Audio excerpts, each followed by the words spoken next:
আজকে হচ্ছে শনিবার, এখন বাজে ভোর 4:30। তো তাড়াহুড়ো করে সোনুকে নিয়ে যাচ্ছি ওই বাড়িতে সোনুর বাবার সঙ্গে ভোরবেলাতে।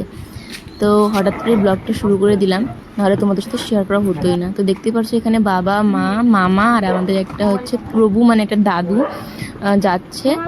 সোনুর বাবা টোটো করে নিয়ে যাচ্ছে এনজেপি স্টেশনে, ওদেরকে ছেড়ে দেবে আর কি। বন্দে ভারত এক্সপ্রেস আর কি ট্রেনটা আছে ভোর ওই 5টা 15-তে।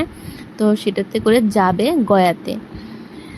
তো এই দেখো তারপরে হচ্ছে আমরা বাড়িতে চলে আসলাম, তখন বাজে হচ্ছে 5টার মতো। আর দেখো চারপাশটা একদম ফাঁকা রাস্তাতে। আর দেখো সোনু কিন্তু ভোর সেই 4টার দিয়ে ঘুম থেকে উঠেছে আমাদের সঙ্গে। ভেবেছিলাম সোনু ঘুমালে এখানে একটু মানে রাখবো, কিন্তু ঘুমাইনি বলে এখনই বাড়িতে চলে যাচ্ছে। বাড়িতে গিয়ে আছে অনেক একটা কথা বলাই হয়ে ওঠেনি যে বাবা মা যখন কুম্ভমেলায় গিয়েছিল, মানে বৃন্দাবন বলো সব জায়গায় ঘুরতে গিয়েছিল, তখন কিন্তু ভাইয়ের পিণ্ডদানটা করার কথা ছিল। এমনকি ওখানে গিয়েও ছিল গয়াতে, কিন্তু তখন ভাইয়ের 1 বছর হয়নি, মানে বছরকির কাজটা করা হয়নি বলে তখন আর কি পিণ্ডদানটা করা হয়নি।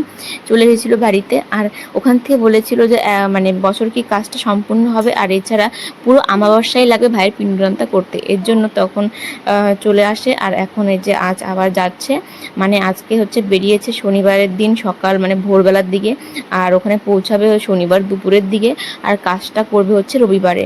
তো তারপরে আবার রিটার্ন হবে। আর গিয়েছে হচ্ছে বন্দে ভারত এক্সপ্রেসে, কারণ ট্রেন অন্য হয়নি, আর আমাদের বাড়ির গাড়িতেও যাওয়া হয়নি, কারণ ড্রাইভারের আর কি ছাড়া তো বাবা যেতে পারবে না, এর জন্যই আর কি। তো যাই হোক, এখন চারপাশে যা চলছে, এই কাশ্মীরে এত কিছু হচ্ছে, এর জন্য বাড়ির মানে মানুষগুলো কোথাও গেলে না ভীষণ টেনশন হয়। ভগবানের কাছে একটাই প্রার্থনা, একজনকেও কেড়ে নিয়েছো, আর বাড়ির কারোর জন্য কিছু হয় না, সুস্থভাবে গিয়ে যেন সুস্থভাবে ফিরে আসতে পারে, এইটুকুনি সবসময় চাওয়া ভগবানের কাছে। এর থেকে বেশি আর কিচ্ছু চাওয়ার নেই। ঘুম ভেঙে গেছে? আর তো হাত মুখ ধুইলেই ঘুম ভেঙে যায়। তুমি তুমি তো হাত মুখ ধোও নাই, হ্যাঁ? তোমার তো ঘুম ভাঙে নাই। আমি তো মুখ টুক দিয়ে তারপরে গেছিলাম, তো ঘুম চলে গেছে। এখন বাড়িতে আসলাম 5টা 6 বাজে। আমি উঠেছিলাম 4টার দিয়ে, পাক্কা 4টার দিয়ে। তারপরে হাত মুখ ধোয়াধুয়ি করে ঘরটা ঝেড়ে ঝেড়ে গেছিলাম, দিয়ে এখন চলে আসলাম। তো একদম স্টেশনে নামিয়ে দিয়ে এসছি। এখন বাড়িতে আসছি, কাজকর্ম করবো, স্নান খাওয়া দাওয়া করে পরে আবার যেতে হবে না, তাই তো? না, যাবে না তুমি? ঠিক আছে, তাহলে যেতে হবে না, স্নান করে যাব। ও ঠিক আছে, চলো কাজকর্ম করি। তো দেখো অনেক দিন পর আবার একটু ব্লগটা শুরু করলাম আজকের থেকে। আমার শরীরটা খুব খারাপ ছিল, এখন একটু ঠিক হয়েছে, ব্যথা ব্যথা সব। তো এখন বাজে সকাল 8:30, উঠেছি ভোর 4টাতে। এখন রান্না করছি, মোটামুটি শেষের দিকে রান্না। ভাতটা হয়ে গেছে, এখন সবজিটা বানাবো, সয়াবিন কষা। সোনু খেলছে, ওই দেখো সোনুর বাবা ডিউটিতে চলে গেছে। পরে আমরাও যাবো ওই বাড়িতে, আবার খেয়ে দিয়ে আজকে ঘুমাতে হবে, যেহেতু সকাল সকাল উঠেছি না, এর জন্য। তো চলো দেখতে থাকো আজকের ব্লগ। মিষ্টি কুমড়া ভাজছি এখানটায়, আর এদিকে আছে হচ্ছে সব মশলা রেডি করে রেখেছি। আর এই যে সোয়াবিন, হাড্ডি ছাড়া মাংস আমার তো প্রিয় ছিল আগে, না খেতে খেতে না এখন আর মানে একটু ইচ্ছে করে না খেতে। আরে দেখো শোনো খেলছে, ইয়ে করো যেরকম করলা, ইয়ে কিরকম করে ইয়ে করে রে শোনো, একবার দেখা, দেখা আর দেখাবে না। হ্যাঁ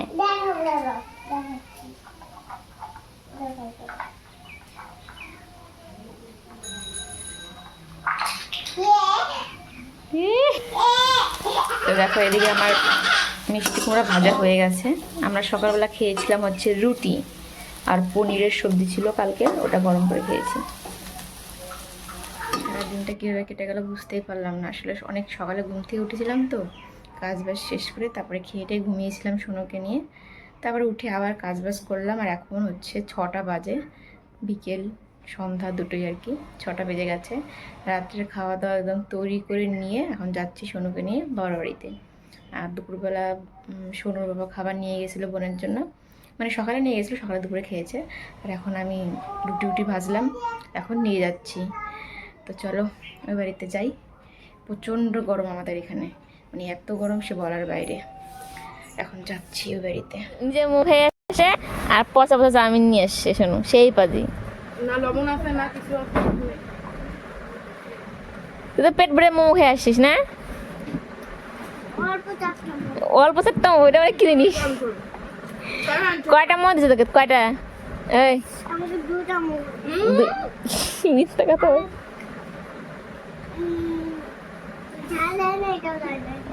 এখন এটা মন ভরে খা একবারে নিয়ে। চাউমিনটা দেখতে সুন্দর কিন্তু কয়দিন খুব টেস্টি করে বানাইছে, এখন আর ভালো মতো বানায় না। মানে ওর প্রথম প্রথম সবাই সেই টেস্ট করে, তারপরে শেষ এই হয়েছে ব্যাপার।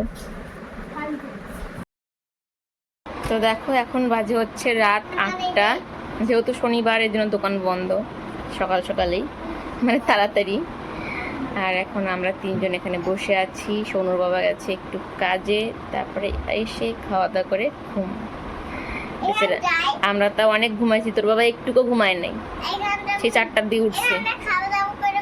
না তোকে নিয়ে আমি বাড়িতে যাবো আবার এখন। হ্যাঁ না চল তোকে নিয়ে বাড়িতে যাই, চল বাড়িতে। একটা কথা শুনকে কতবার বলতে লাগে রে বাবা। চলো আজকের মতো হনুমান আসছে একটা ঘরে, সোনু একটা হনুমান হয়ে গেছে। তো চলো আজকের মতো ব্লগটা এই পর্যন্ত রাখছি। দেখা হবে আমার নতুন একটি ব্লগে। সে ভালো থেকো, সুস্থ থেকো, টাটা, গুড নাইট।